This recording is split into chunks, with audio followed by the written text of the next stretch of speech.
Chapal here. How to practice mindfulness.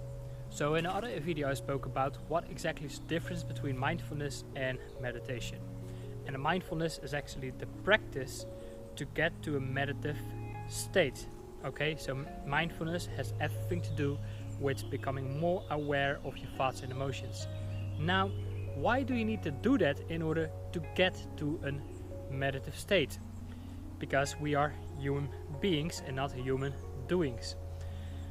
And why do you actually need to do this? Well, first of all, we come here at planet Earth with an empty glass. And as we go through life, we fill up this glass with different kind of thoughts, different kind of emotions, different kind of beliefs, because we are adapting to our environment. Okay? So basically you have all sorts of thought forms, and I also could say emotional imprints, and what those are I will explain it a little bit later. That is, let's say, sending out his energy, his frequency and vibration into your universe, okay, into the universe. And if you want to understand the universe, you have to think in frequencies and vibrations, is what Nikola Tesla once said. And the thing is, we all have, let's say, laws of nature, laws of the universe. Let's say the law of attraction, the law of vibration, the law of deservedness, the law of cause and effect, the law of gravity, and so on. And because you have all these thought forms that are now in your subconscious mind, you keep on perceiving your external world based on what you are holding on to. Okay, so the world is not how it is, it's in the way you see it is. And if you say to yourself, well, I want to experience a different world, then you need to, of course, to change your thoughts and emotions. So that is really about digging deep inside yourself to see what kind of thought forms and emotional imprints you're still holding on to that you want to let go of, so you can, let's say, reach a higher state of consciousness, experience more inner peace, more joy, more abundance. And abundance is also a state of being that actually has everything to do with opening up the heart, because then you get in a healthy balance of give and receive. So how do you do that? Because my sounds a little bit complicated and also very challenging, because it does take courage, because courage comes from the word core, really to look inside yourself to see what it is that you're holding on to. And you gotta see your subconscious mind as an infinite library of thoughts and emotions, okay? And your ego, I would say, is basically, let's say, a librarian of your subconscious mind. So when you perceive something in your present moment, your ego, which is, let's say, the librarian of this library, goes inside your subconscious mind, is picking up a file, okay, which contains a thought form and emotional imprints that you have once experienced. It's projecting that in the present moment with the expectations that becomes your future as well. So if you want to experience something different in your present moment, so you know that also will be your future, you really have to dig deep inside yourself to see what it is that you're still holding on to. So, how to practice mindfulness. 2 tips on how to do that. What works for me is getting out in nature, because nature has a higher vibration, it has a higher frequency, a higher type of energy, and that actually makes it easier to step above yourself, step above your lower self. So you become centered between your lower self and higher self, because in order to really to look at all your thoughts and emotions, of course you need to connect with your higher self. So you become centered, which is all about opening up the heart space. And if you achieve that kind of level, you become more whole, and you become more connected and experience more a sense of oneness, which is what I would call the meditative state. So when you're out here in nature for a meditation walk, or mindfulness walk, I would say focus on only 2 things. Number 1,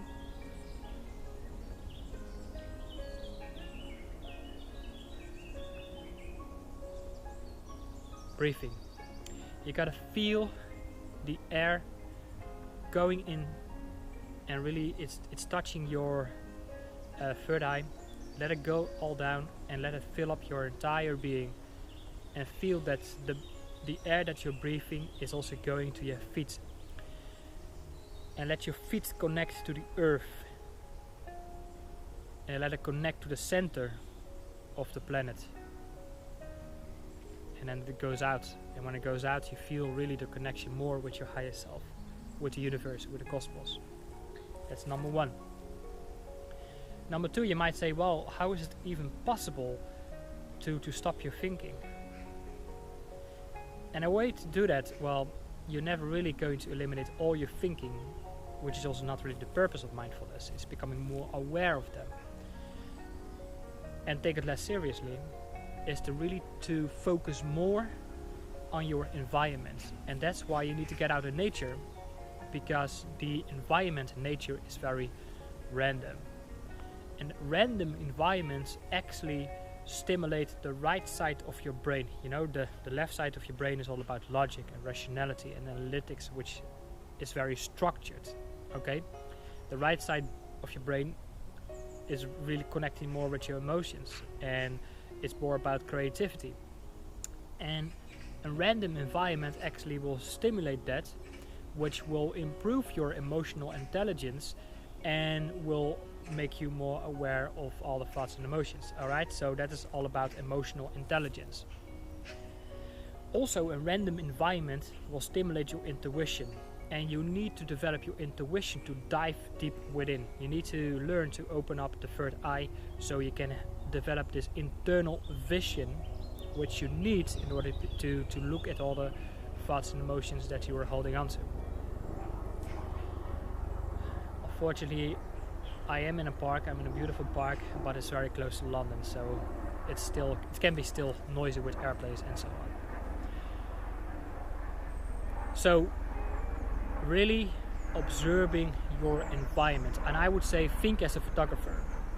And what a photographer does, he is looking for compositions.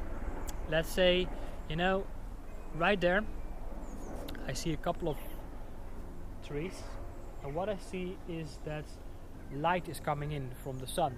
So the best way actually to go out in nature is early in the morning or late in the evening, because then the sun is at its perfect shot to bring in the most beautiful light. Now it's afternoon and the sun is basically right above me, but as you can see, you know, it's a very nice composition where there's still light coming in. And my invitation to you is actually focus on these images, focus on these compositions, and when you change your focus on something else except your stories, the dramas you're telling yourself, then everything, you let it more down. You become more grounded, you become more centered, and that's really where you can get out of your head and get more in touch with your being, get more in touch with your body. That's basically what this is all about. So once you are actually focused on doing these two things, you know, on how to practice mindfulness, you know, like focus on your breathing and take your focus on your environment, because you are then taking your focus away from your stories and the dramas that you're telling yourself, and then suddenly you will receive insights. Okay, you receive new inspiration.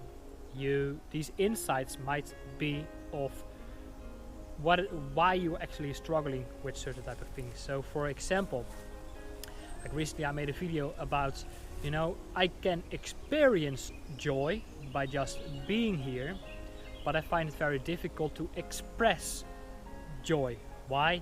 Because of the fear of judgment or whatever.